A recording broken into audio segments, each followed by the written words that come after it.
All right, it's podcast time. We're back again, my friend. What's going on? Man, this weekend of fights. Okay, so we do have lots to talk about because the Toronto trip was a success. I guess we made it back. Yeah, So- we barely made it back from Toronto. We were out for UFC 297 this weekend down in Toronto. Scotiabank Place. Strickland versus Duplessis. New champion. New champ was crowned. Dreykus new Duplessis. There will be a new bear champion crowned. Yeah, there will be. Well, we don't know that yet. I think that's a little bit presumptuous on your jumping the gun part. here. But I did lose $20 overall in the fights. We did see some great fights though. Yeah. The bantamweight fight was it was a battle of two different styles, right? You had Pennington, which was a striker. She wanted to stand up, and then Silva was just a snake. Yeah.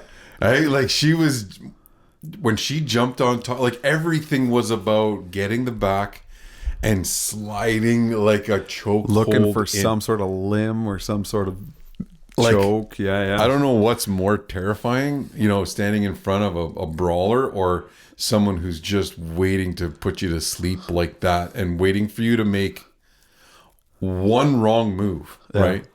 Like when she was in her guard and Pennington was like jumping up and trying to punch down, she was waiting for that.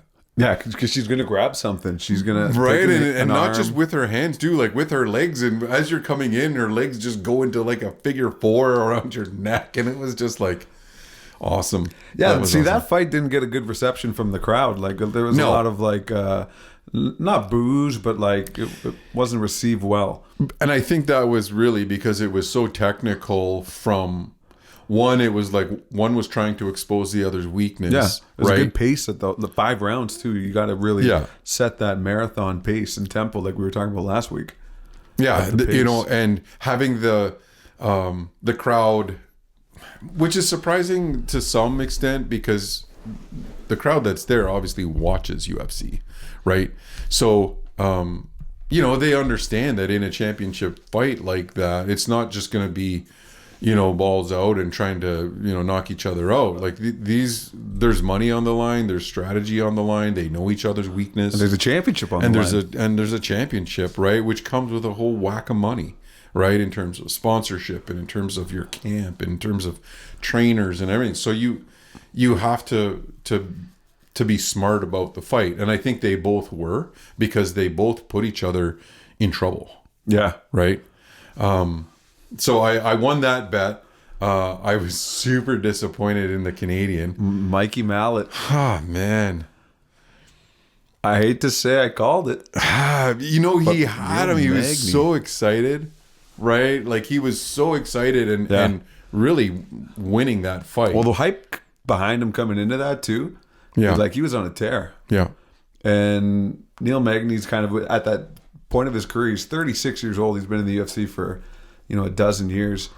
And for him to derail that hype of Mikey Mallet there, and After being dominated for 2 rounds. after being dominated for 2 rounds. Right. And then just pounce. Right. And it really was almost a fluke the way that the takedown went, and Mallet ended up on the bottom, and then that was it. It was basically over. It almost felt, I think he probably got gassed. Yeah. Like it seemed like the output was so high in round 1 and 2 that coming into that second half of that 3rd round when he got caught, the gas tank was diminished significantly. And you could see that because one, it took him forever to get up. Like, he didn't even make it to the announcement, right? Like he couldn't catch his breath.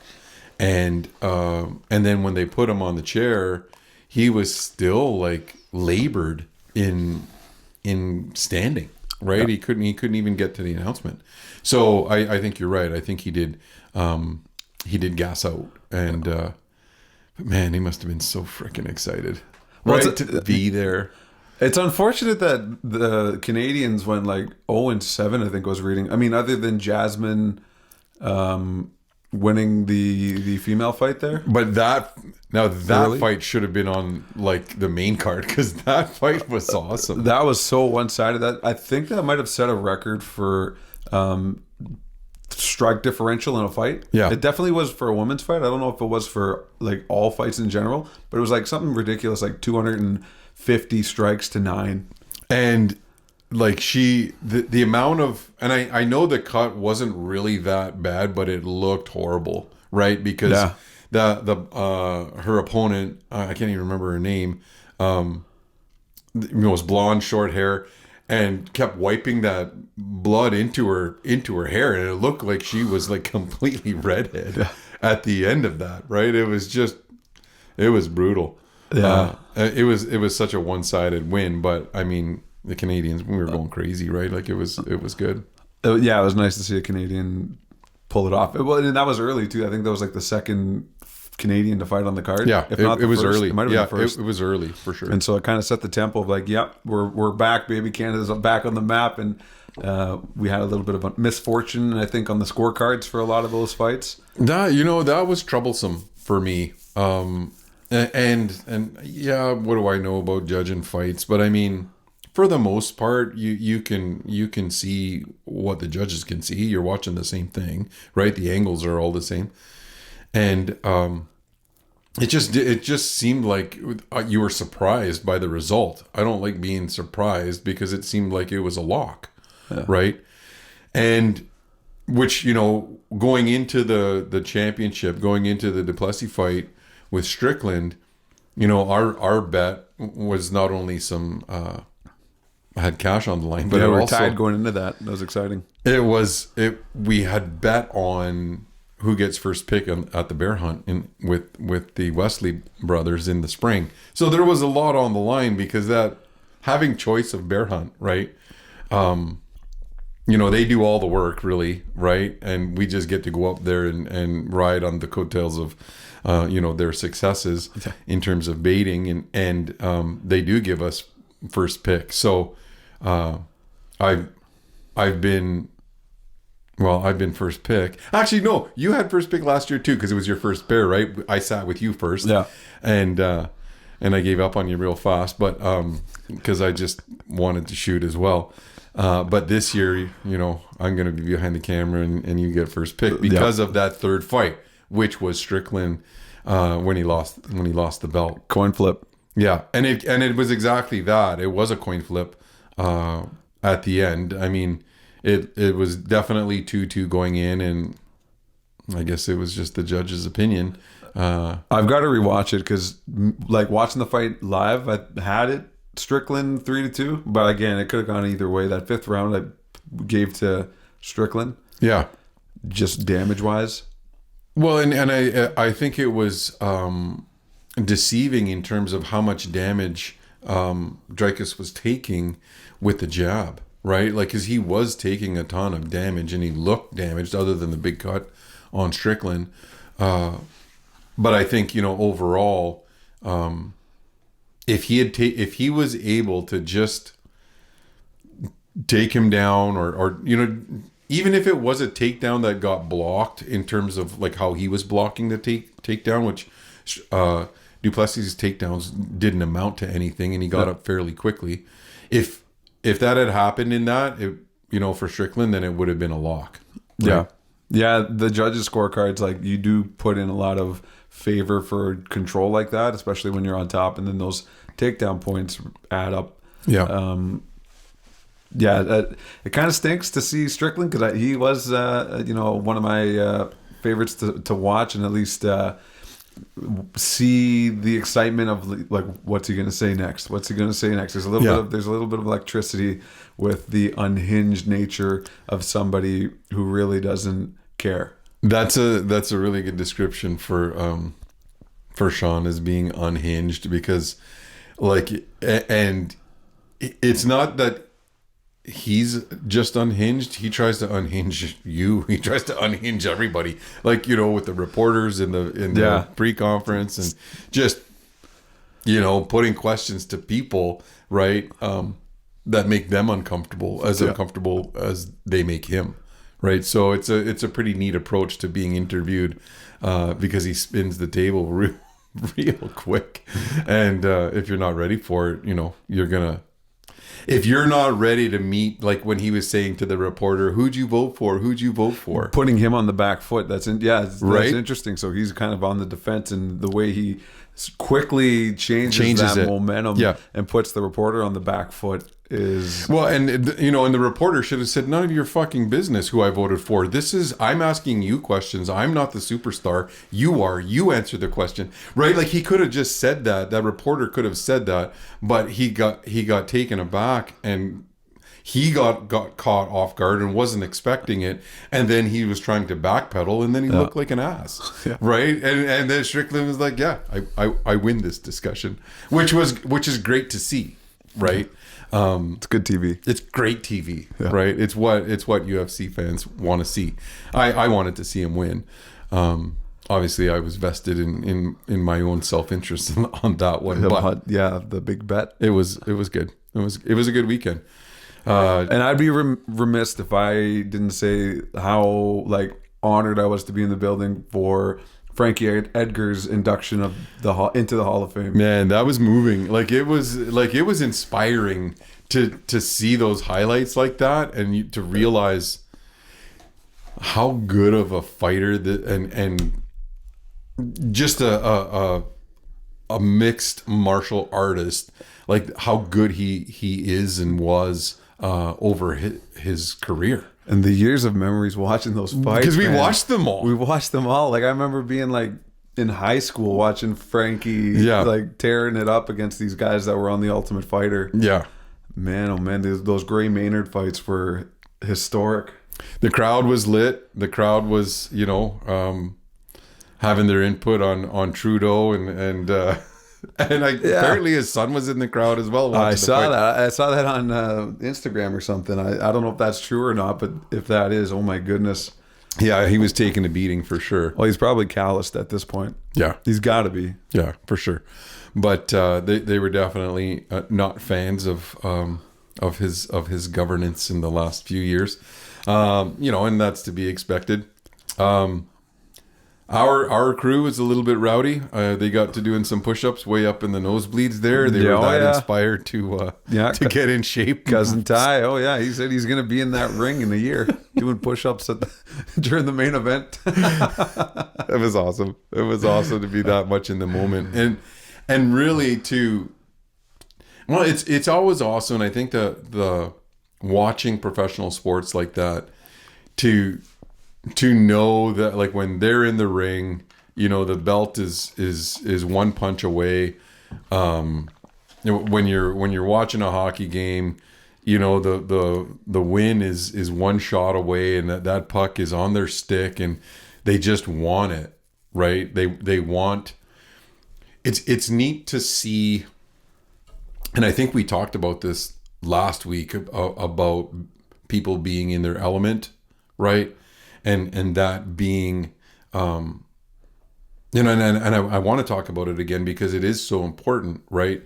When you see someone that is just, they're in it, they're in the moment, they're in control, they've got their wits about them, and it's a combination of four conditions. It's a combination of aptitude and passion, right? Like that.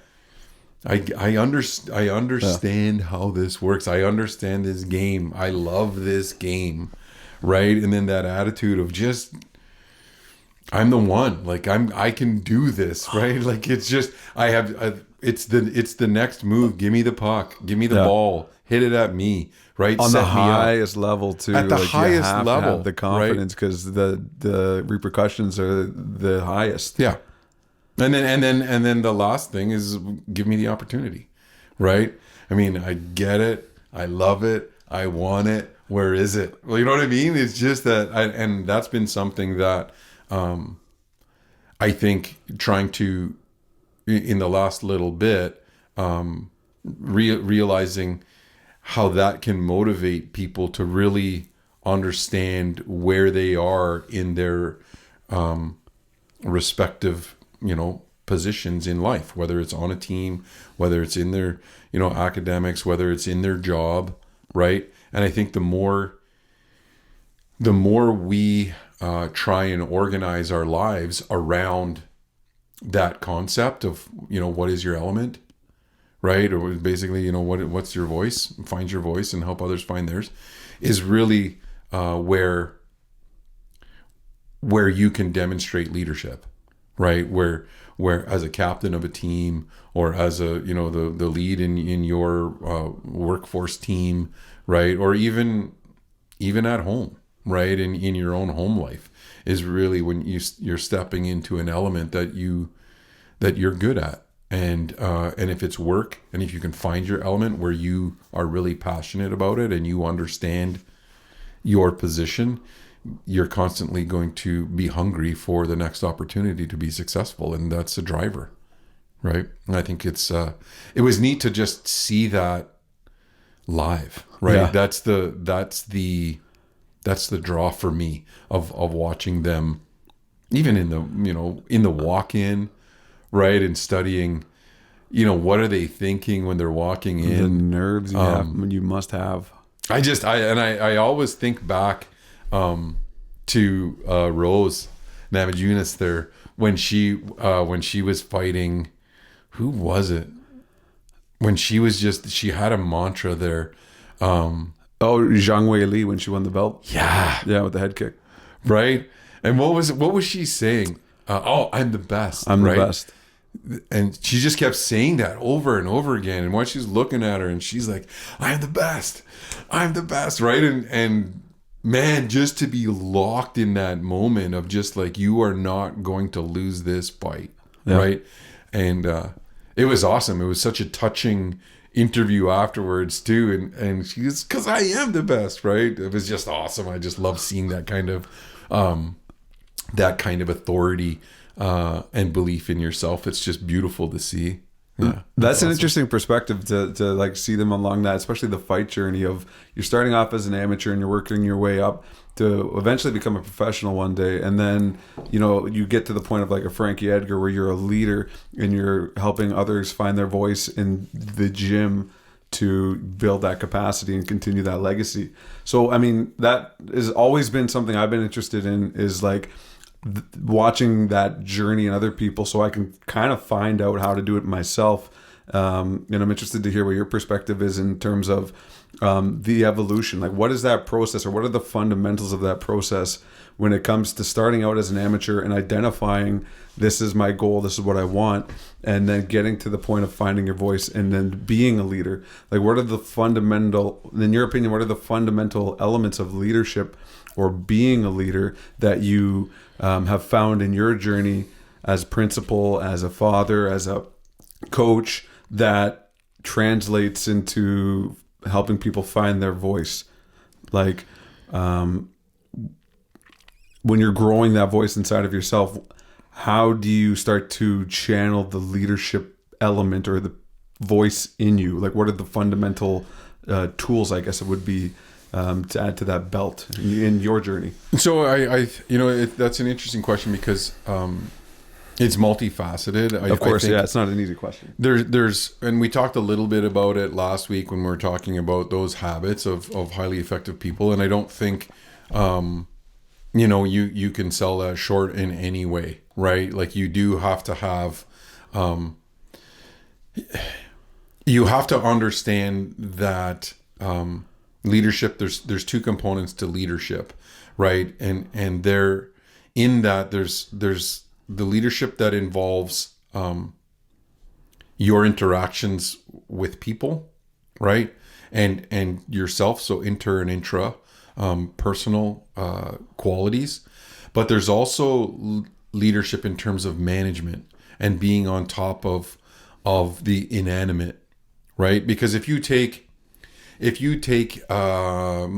take a professional sports or an MMA, because we're talking about MMA, but it can be applied to education, it can be applied to a principalship, it could be applied to whatever, right? But in any, or even in your workplace, and when you look at when you have a group of people that you have to interact with, there is a leadership component there, right? Because it's going to be based on how you view yourself and how you view interactions with others. But also a big component is the data piece of how you manage the inanimate, right? And good leaders do that very well too. Lots of them delegate that kind of thing, but they also understand what it takes to run to make those numbers or make the information and data flow effectively, right? So that the communication piece, the reports that get written, all of the scheduling of interviews or meetings and time and money and reports, all of that is leading and managing data. And then there's the leadership piece. And when it comes to dealing with people, there are a number of things that work really well. And it's almost a universal when we start talking about, those characteristics that define us. And what I like to do, because we've grown up in, Anishinaabe culture and Ojibwe culture, is that we often fall back on our life's lessons being placed into the 7 teachings, right?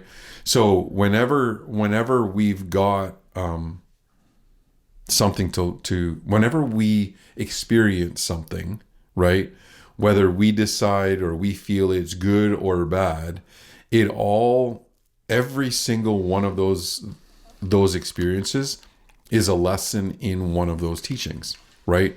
In a lesson in love, a lesson in respect, a lesson in humility, a lesson in bravery, a lesson in wisdom, right?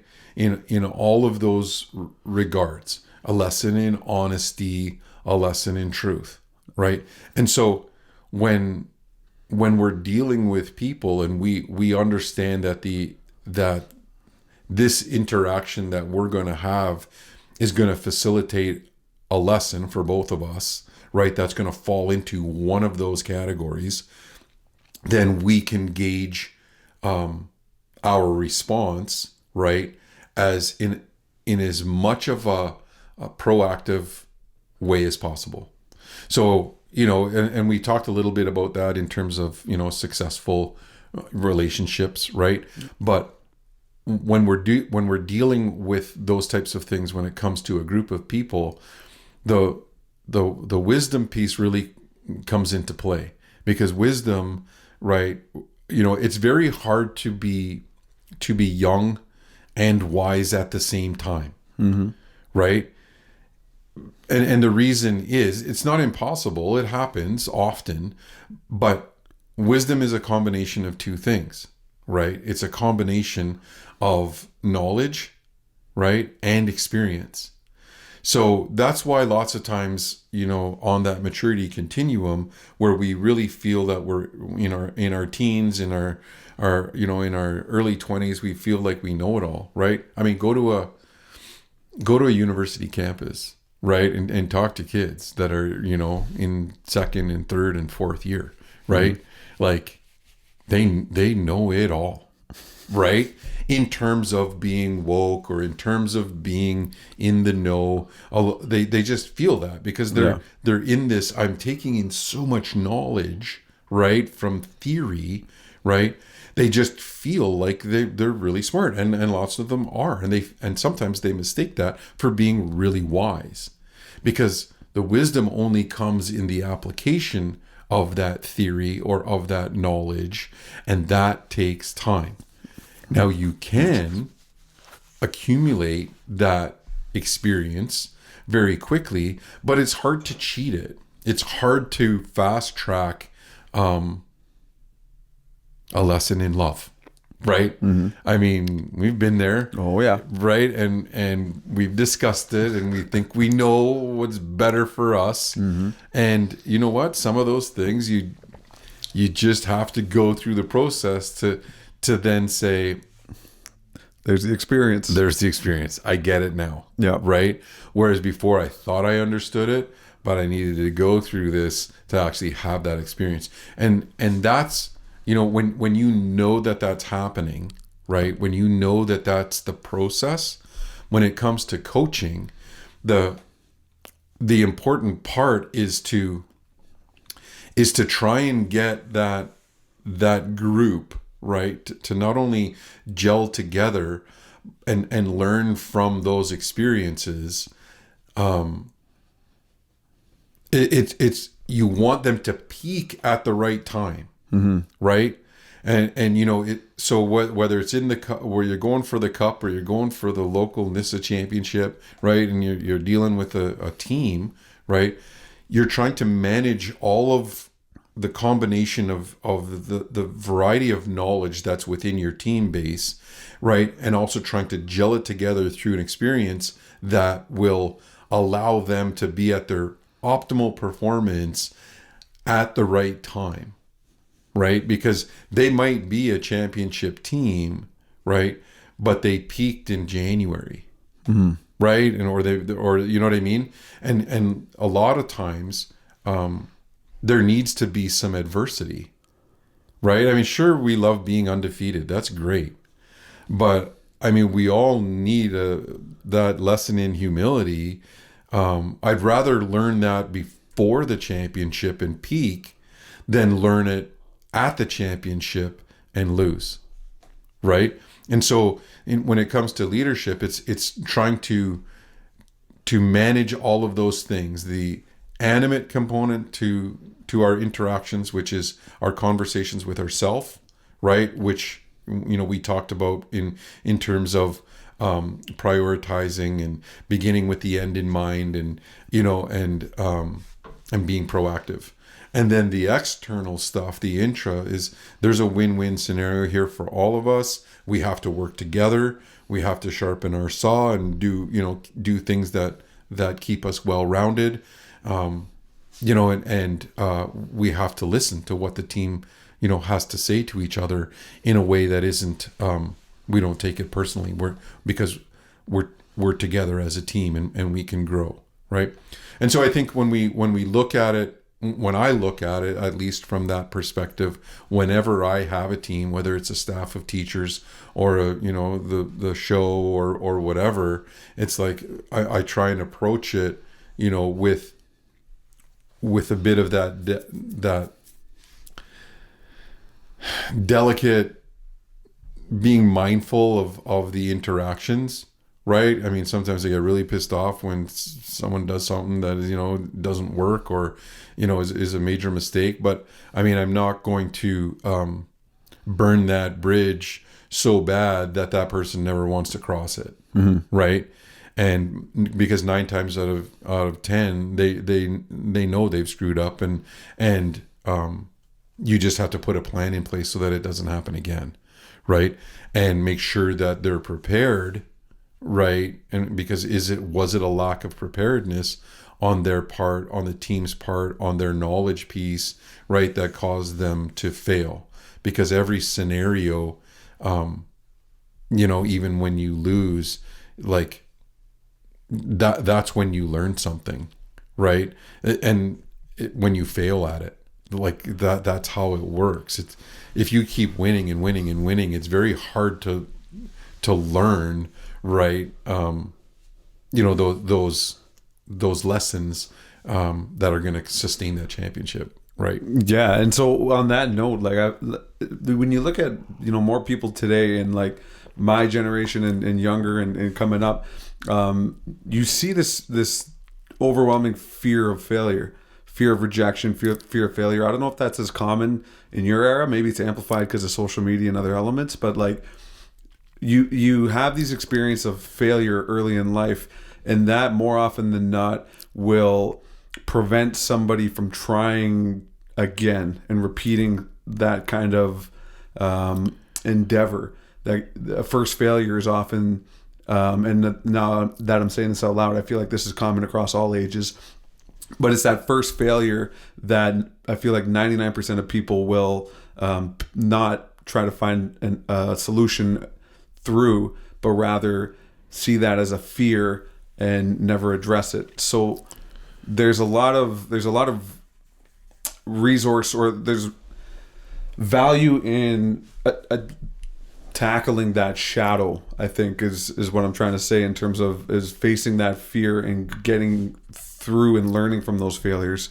What kind of things when you're coaching, especially like the volleyball team and basketball teams, do you kind of try to instill into the kids when there's a loss or when there's a significant failure to keep them motivated, so that you build that self-talk in young kids so that it could carry on into future success stories that they can apply in other failure perseverance?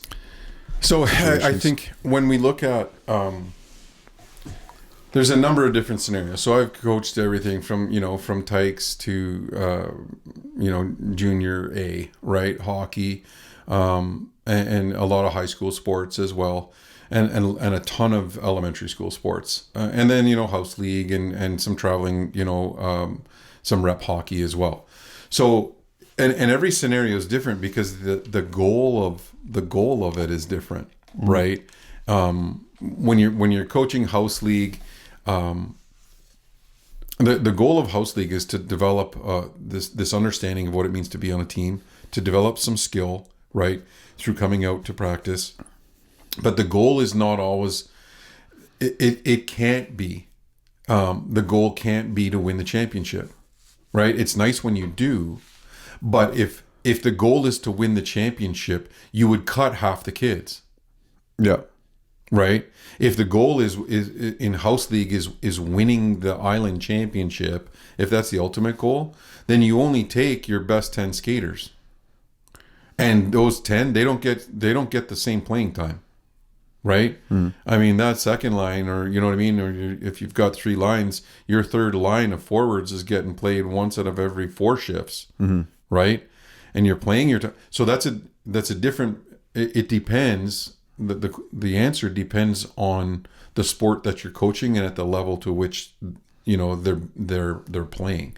So house league is a little bit different. In elementary school sports is a little bit different. It's great to win, and kids love winning, and they hate losing, right? But that's about skill development, right? And getting them to really understand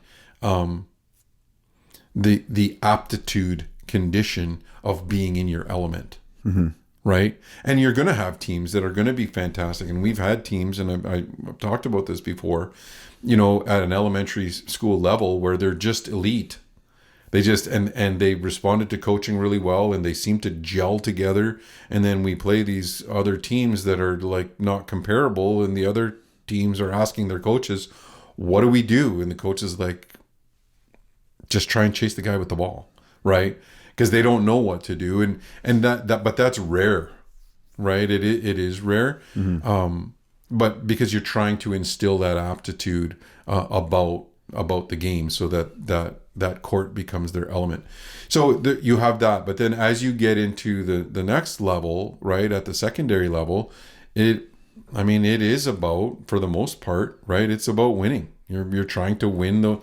You go into any gym and there's banners on the wall, right? And that generates a ton of pride, right? In morale, in the school, and in kids, and it creates this desire, right? It creates that other condition, right? Of I want to have that.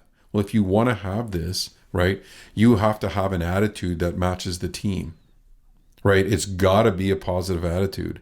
And so you're starting to up the ante and expectation, right, of your players, and in the selection process of this is how it's going to be, right? And when you have a real role-dominated sport like volleyball, right, then it becomes even more so imperative that players understand their position. I'm a middle. I'm a libero. I'm a setter. I'm a power hitter. I hit right side, right? Because every one of those positions has a specific role, and it's going to be up to those players vying for that position to be the best at it, right? And so it is a little bit higher pressure, but the stakes are higher because some of those kids are getting scholarships, right? A bunch of the senior girls are getting scholarships to run and do sports at universities, and they're getting that now. So it's important for them, not only for future, but for the current of winning championships, that they have something to prove, because they are many of them are at that level, right? And they're getting to that level, so you can coach that through them as they get closer to their senior year, right? Typically we take a bigger group of juniors as they're trying to figure out, do I have the aptitude and attitude and passion, right, and commitment to be on this team where I want to look for that opportunity to be successful and lead, right? And I think and then when you're coaching something like, junior hockey, right, or even competitive hockey, which is super political, right? Rep hockey is incredibly political in terms of who how much they're donating to the team, what's the sponsorship like, whose kid has parents that do whatever. I mean, if people don't think that, they're mistaken. That's how that level of hockey is at the rep level, right? And I know this because I was a coach that never had a kid in it. Right. So you look at those teams, just look at the teams. Look at the rep teams that you're familiar with, right? You will have coaches that are on those teams, and there's a specific reason for it, right? And I coach my daughter in volleyball, but on those hockey teams when I wasn't the coach, right, where we're paying coaches like buses and hotels and ice time, and we're buying equipment and all of that. Like, there was some politics involved in how those kids get on the team. That's just, whether you like it or not, I mean, that's how it is, right? And so you have to know that going in there, because the way you coach that team is going to be a little bit different. You can be harder on them, right? And maybe that's a little bit old school. I think that you see that in the NHL in terms of how hard-ass some of these guys are, and what worked before does not work now, right? And the game has changed incredibly, right? In terms of, you need enforcers. Well, you don't need that anymore, right? You need to be tough, but you don't need goons, right? And that space is being slowly eliminated from the game, and but still the principles are the same in terms of the way you coach, depending on the stakes of that team and what's involved, and of course their age level. Like when we're coaching Tykes, when I've coached Tykes, and like my goal is to just have fun, which I really like how they've taken out scorekeeping and just letting them chase the puck around when they're in Timbits, right, or whatever that. It's all new. It's U5 or whatever it is. Right, because you're developing the passion early so that they want to continue playing hockey. They want to build the aptitude. They want to be able to play the game, and they develop a relationship with it enough so that when they do face failure in the games, and they do face failure, the passion element is overpowering it, and that's what's driving them to continue with those failures. Yeah. And I think there is, and this is an unfortunate thing, but I've had to deal with it lots.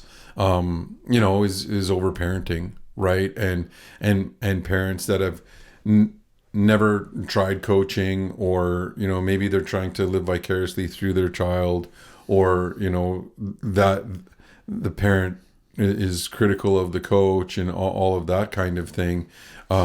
And I get it. You know your kid better than I do. And that applies to every kid I've ever taught or coached, right? You absolutely know your child better than me. But I've been around kids and been around this system and been around kids all the time, and athletes. I'm pretty sure I know kids better than you, right? And so that's what separates us, from being a parent observer and being a coach, is because I have that experience, right? Not only the knowledge of, playing these sports at a low level, right? but also the experience of coaching this through multiple different channels and at multiple age levels, right? And so that allows me to have some wisdom of the game, which I think, in when I reflect back on some of my coaching career, if that's even a thing, right? I guess it is, because not that I've ever been Babcock. paid, right? But we've been pretty successful. We've had some really successful teams, right? And whether or not that's just because I always had really good athletes, probably, but it's also because we were able to get the team to gel together, right? And get them to understand those conditions in a way that made sense to kids.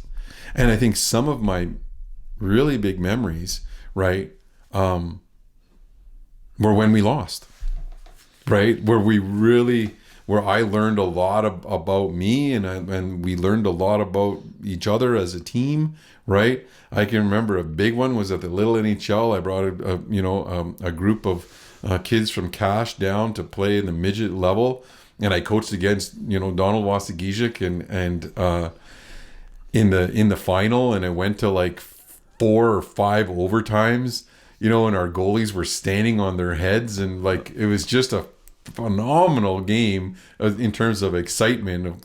I think there were 10 crossbars in the overtimes, and like it was just awesome. And we ended up losing that game, in the 4th or 5th overtime. I can't even remember, but it was like it was such an awesome experience, right?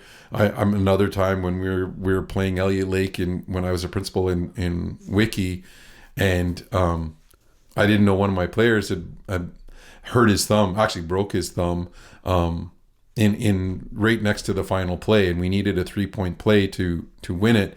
And I had subbed him off, and he begged to go back on because it's his 5th year and he'll make the shot. I can do it, coach. And I put him in, and the minute he let that shot go, like it was like the Kawhi shot, but it didn't go in. It hit the rim and bounced. But I knew he was hurt when I saw him wince on the shot, because this kid was he just shot daggers of 3-pointers, right? And the play worked out perfectly with no time left on the clock. We were down by 2, right? And the gym was electric at Wassiaba, and it was so exciting. And he had a cracked thumb, and he probably knew it, but wanted to be in so bad. I didn't know it, but when I saw it happen, I'm like, he's hurt. Like he's not just, you know what I mean? He's injured, right? And because of that, he came up short. And you know what I mean? But we had come so far that we shouldn't have been there. We shouldn't have played Elliott Lake. You know what I mean? Because they have a great basketball program and a way better coach than I could ever be. And, but the kids just came together and we almost had them, right? Those kinds of things are just as awesome, in terms of what you have to learn, right? Yeah. And it's where you learn the most. The biggest lessons are learned in humility. Absolutely, man. We had a big loss last year. We've been undefeated with our senior girls for a long time, and took a 15-point final game, in the last set and lost 30-28. Just heartbreak, right? But again, this year now, causing these girls to come back with a vengeance, right? And I think that's important. I think that's where you really start to understand how momentum works and how to really learn from losing. Yeah. Right. Yeah. Like I said, the lessons in humility are super, super important, because I find you can easily go down the rabbit hole of like negative talk when it comes to a loss or like a failed relationship, and you start thinking like, looking at the elements that you presented in that scenario as a negative self-reflection, and then really start to snowball that effect. But it's really taking in that truth and applying a positive approach to making that situation better for the future, that I feel like is a tool that seems very obvious, that we should be implementing on a daily basis. But I feel like a lot of people that may be stuck in little holes or ruts find that they're in that snowball phase and they don't recognize they're in that snowball phase, and it's difficult to get out of. Well, so what people often try and do is that they don't have a strategy ahead of time to deal with adversity that creates resilience, right? And so this and the way you do that is not during game time. It's during practice, right? So that, that skill of not only understanding that particular player in the moment is really having these moments of self-doubt, and they're trying to fake it and tell you that they're not. And I'm like, listen, that voice in your head, your brain is always listening. And the more you talk like that, the more you will believe it. So, saying you're okay when I know you're not, because your body language is telling me different, right? Then we have to have this understanding that that's okay. But it's only going to be okay for 8 seconds, right? Like we talked about last week. So you give them you allow them to acknowledge that, right? That feeling. And then you have to give them a vent out, right? So that they can undo that and then focus on that next play, especially in a sport like volleyball where momentum is everything, right? Like you either, you live or die by momentum in volleyball, right? And if that other team gets it on you and they get that momentum, then look out, right? Because that doubt seeps in really fast. So they have to be able to let it go, but then there has to be an opportunity for them to really pick apart that piece when it becomes practice time and be okay with screwing it up 1,000 times at practice, right? No, and if they know full well you have the confidence, right, in them that they're going to get it, 99% of the time they get it, right? But they have to get it at practice. You can't just say, okay, next game we're going to do, no. Next practice, we're going to break that skill down to this, right? What you're not doing is tossing that ball in a safe environment. In a safe environment where no one cares, right? Where like it just doesn't matter if you hit 1,000 serves into the net, because you're going to figure out, we're going to break it down, right? And figure out why your toss is, or why your spin is, or what your follow through is, or why you're not, setting your arm back far, whatever the case may be. Yeah. You break it down so that they can address that one thing and build confidence around that, so that it's not a weakness anymore. And because if you don't, right, you're going to meet a good coach that will see that weakness in a warm up, right? Because that's what we look for. I'm not watching my team. I'm watching the other team, right? Because I want to know where that weakness is, because it's my job to expose it, right? And pick it apart if we're trying to win a championship. So, and that's the part of coaching that I like, is the interaction in trying to build people's confidence. Because as much as I like growing the aptitude for sports and stuff like that, I like winning. I like winning, right? I do. I'm not gonna lie, right? And when we were racing motocross and seeing little kids do that, and my brother and I did some coaching with that as well. Derek more so than me, but still, we always had young riders, and we're always trying to give them pointers, and I think that's important. That felt a little bit different. That was a very supportive environment, because finishing a race is like winning a race, right? Like, what I mean? Like, you just want to finish it, right? Without getting hurt or hurting somebody else. But I mean, there is that next level too of trying to win and riding over the edge. But ultimately, I think when we're talking about what I'm doing now in terms of coaching, it's the interpersonal relationship and getting people to that intra speak with your athletes, getting them to understand that they're always listening to that. So if you tell yourself that you suck, right, even in your head, if you let that creep in, you will. Yeah. And you know, we always talk about the 7 grandfathers too, and you almost like default to thinking that's only an interpersonal application, but that is so significant to have that intrapersonal relationship with yourself, applying all of those 7 grandfathers, especially in the scenario that we just talked about.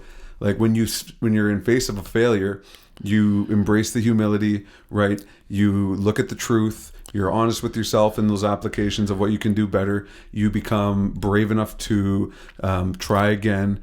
You love yourself in the way that you talk to yourself, and you have to apply the respect in that self-talk to be able to have the positive affirmations and be able to take that next step. And then when you're done with it, the wisdom is putting that all together and then persevering. Yeah, for your next shot. For your next shot. In the next spot where, you know, where being in control of all of that emotion and all of that adrenaline. There's nothing that I like more than the challenge of trying to be in control and have my wits about me and think logically when I have that much adrenaline going through my veins, right? Yeah. Like that is, there's nothing like that. There's no greater challenge, right, than, I mean, you see it in movies all the time, especially like in Jurassic Park when the Tyrannosaurus Rex is coming at them, and how can you, like, you think you could think logically in that time? No.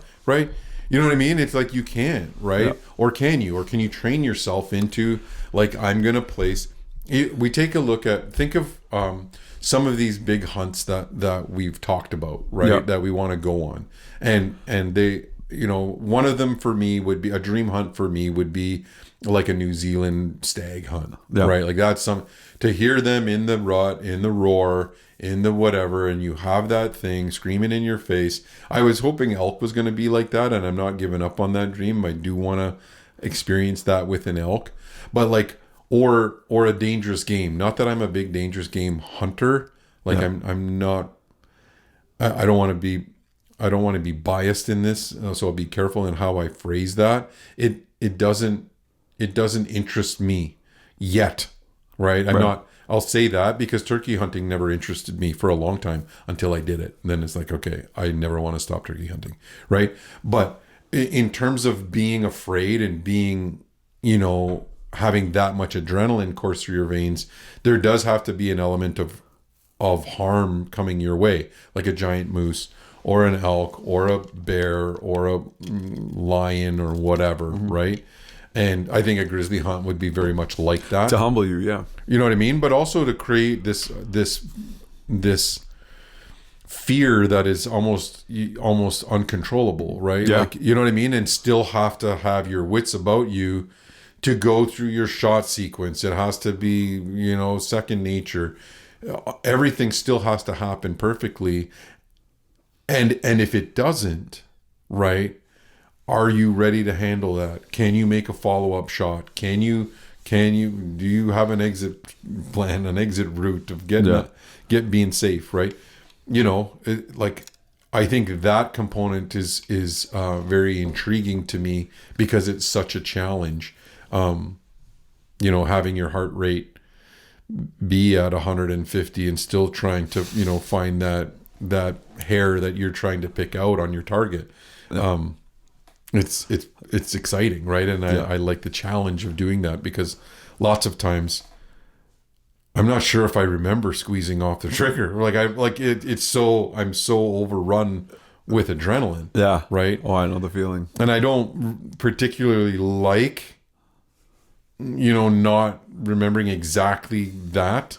Like where the shot went and what you were feeling and whether or not you had recoil in the dismount. All of that. Yeah. You know what I mean? I want to be in more control of that. And I think I'd love to have Joel Turner on, who I met at one of the trade shows when Rob Seifert and I went down to the ATA when Joel was just starting out in terms of shot IQ. And if you are an archer and you're looking at, you know, whether it's target panic or whatnot, if you want to see a master, of his domain in terms of shot control, check out Joel Turner on Shot IQ. And I'd love to go through that course again, and really apply that skill set to my shot sequence, because I try, and sometimes I get it, I pick up some bad habits again, and I need to undo those, which I'm trying to do now in the off season. Yeah. Right. The practice time. The practice time. Right. And it feels like, with this, I'm back to a thumb release. So I picked up a knock to it from Knock On Archery, and I'm trying to make this thing work, and it just feels awesome. Like, I love this thing. There's some drawbacks to it, but it's only a drawback to filming, like self-filming, in terms of how I hold that. But I'll talk about that on Instagram, or maybe for another podcast, because I'm figuring it out, and I just love this thumb release. It feels like that's how I should be shooting. Yeah. You're gonna lock that one in. I think I am. I think I'm gonna lock this in. Have you ever shot an animal with a thumb release? Yeah, a bear. Oh, okay. Yeah. But that was the only one. It was a borrowed thumb release, right? And they were expensive. They were like $500 or whatever they are. So I had to give it back. And then I got one on, the guy was selling one locally, and I got it for like half price. So I'm like, I'm going to pick it up. And I tried it. I'm like, why did I not continue using this thing? Yeah. Right. I just love it. I love that release. So, I'm excited. I'm excited to get back into it. Well, you mentioned Red Stag was your number one draft pick. Is it your number one draft pick? Like, what would be your top 3 hunts that you haven't done yet to go and? Oh man, that's a. You know what? That's a. Top 3 hunts would be that I haven't harvested yet. Yeah. Elk, red stag, and caribou. Does it matter where? Like, what's the dream? So I location? think. Well, we're trying to do, I'd like to do a woodland caribou, during a migration, or a mountain caribou, like, just because of the vistas, like, going to Colorado to hunt elk, for the first time last year, I kind of got suckered into the vista. Yeah. So that would be, something there. And then I have roots in Newfoundland, so going out there for a hunt like that would be significant, in terms of family ties. So that would be one of them. New Zealand again is that would be a dream hunt, just because of the size of the rack of the animal, and they're just you're going that distance, and it's cool that way. And then an elk that is like up close, screaming in your face, personal. Those would be on my bucket list, or those are on my bucket list right now. Maybe if I get in better shape in terms of the bighorn stuff, like that mountain climbing stuff, that's pretty hardcore badass, right? That's in my top 3, definitely. I think number 2 would be bighorn sheep. Yeah. The mountain goats are pretty. Mountain goat. I think I'd go mountain goat number 2. It's extreme, dude. Like, yeah. You're on that. You sleep on that mountain for a week, right? In the snow. Like, the prep that goes into that is unbelievable, right? Like, I thought I prepped for Colorado. Endurance wise, I can only imagine in the Rockies. Yeah. No, it's out of this world, that type of prep. But it would be a great hunt. Like, and then again, the tags are super hard to draw. So there's so many things that go into those types of things, right, to make them happen. But I'd like to be not have as much pressure of time, right? So I think when you're doing that kind of thing, it's important to if you can take that pressure of time of trying to get it done in 2 days or 4 days or whatever, then it takes the rush out of it, and you get to take in the whole thing. Mm-hmm.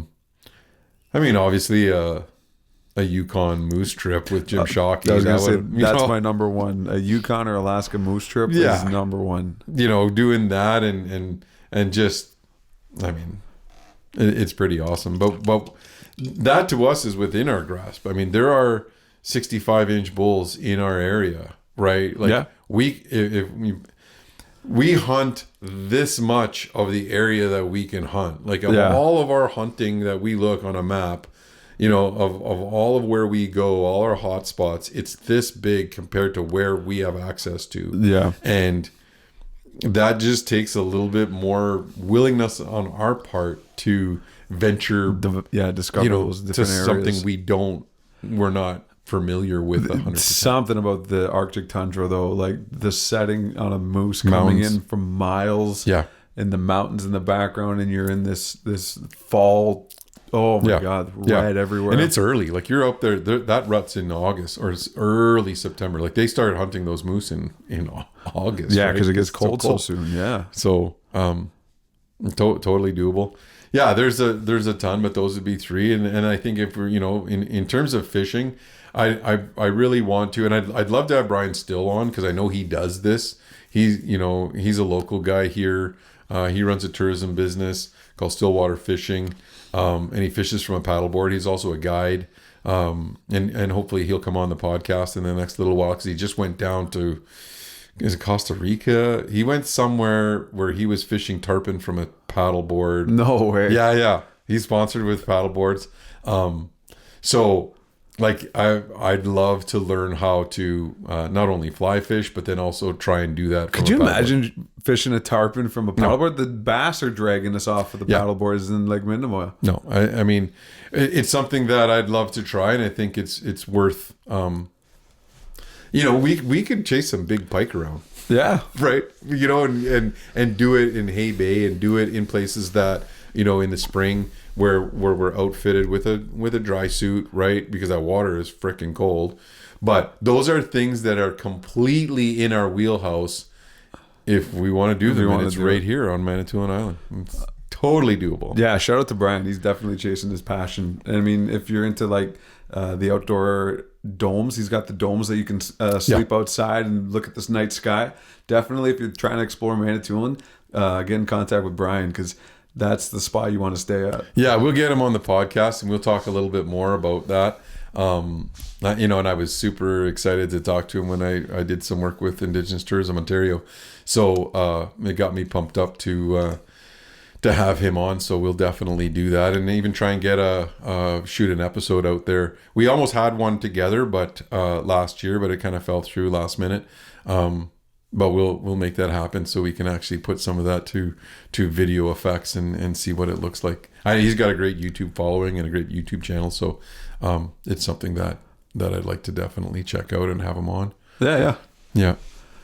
Oh man, I'm getting excited for travel. Like, oh my goodness. Well, it's gonna happen fast because you know what? The ice season sucks right now. I know. There's no. I mean, can't get fishing. You can't really. We could could get fishing if we really want to, but it's a little bit risky. That's true. Right?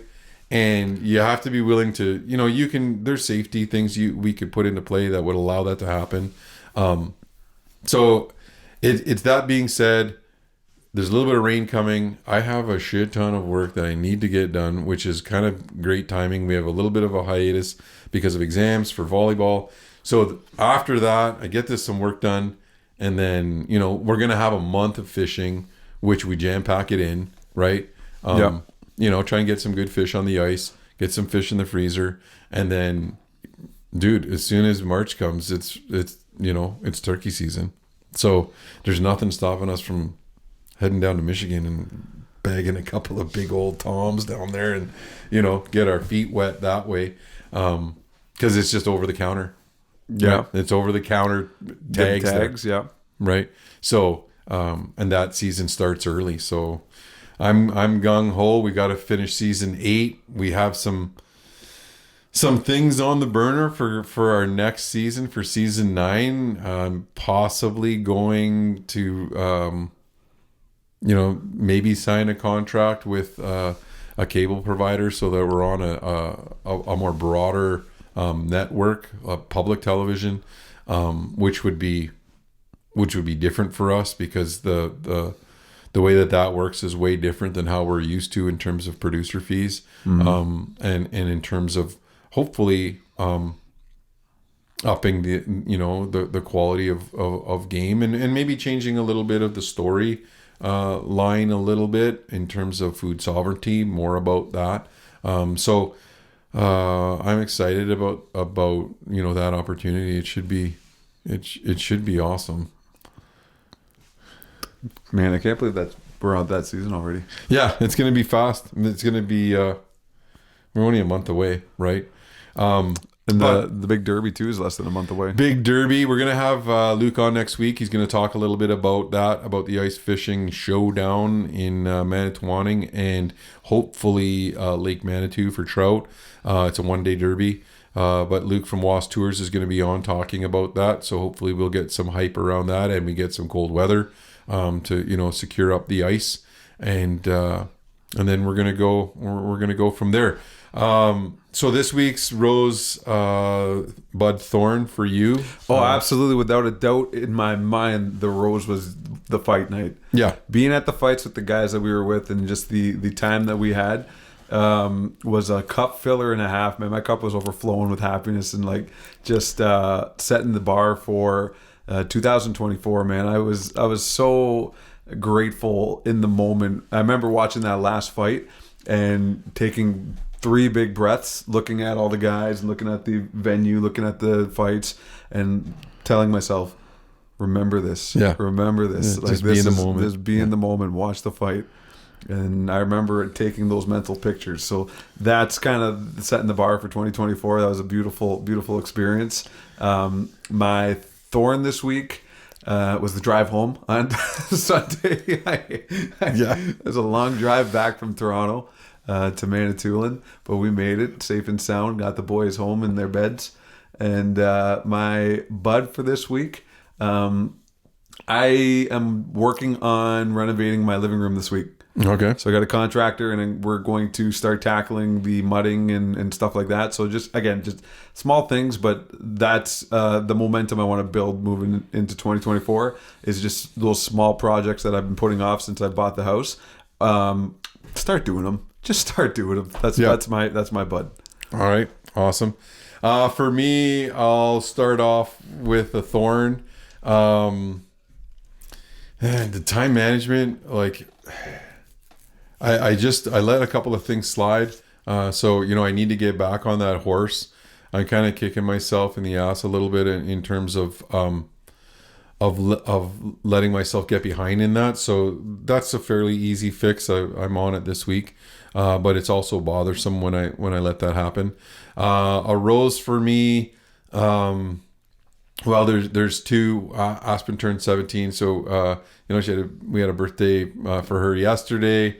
Man, these kids grow up so damn fast, and it hurts my heart, but it fills my heart as well. So I'm happy that she's still here and that she's happy. And I also got to see Darcy this weekend when we went down. Mm-hmm. Took her out for lunch and bought her some groceries and stuff, which is still needs dad, it's always good when you see that. So that was that was my big rose.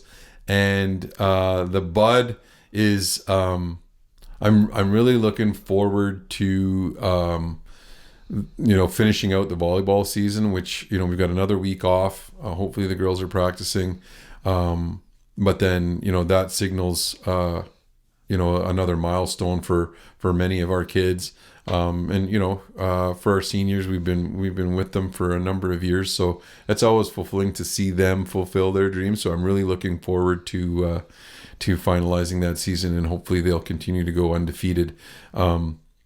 Not that there aren't any lessons in losing, but right now they're peaking, and I love being a part of that. So I'm looking forward to that. Yeah, like you said, those girls are exciting to watch. It's one of the best teams for women's volleyball that Nemesis has had in a long time. Yeah, so we're pretty pumped about that. But as always, brother, we'll be out there fueling our passion, fueling that fire.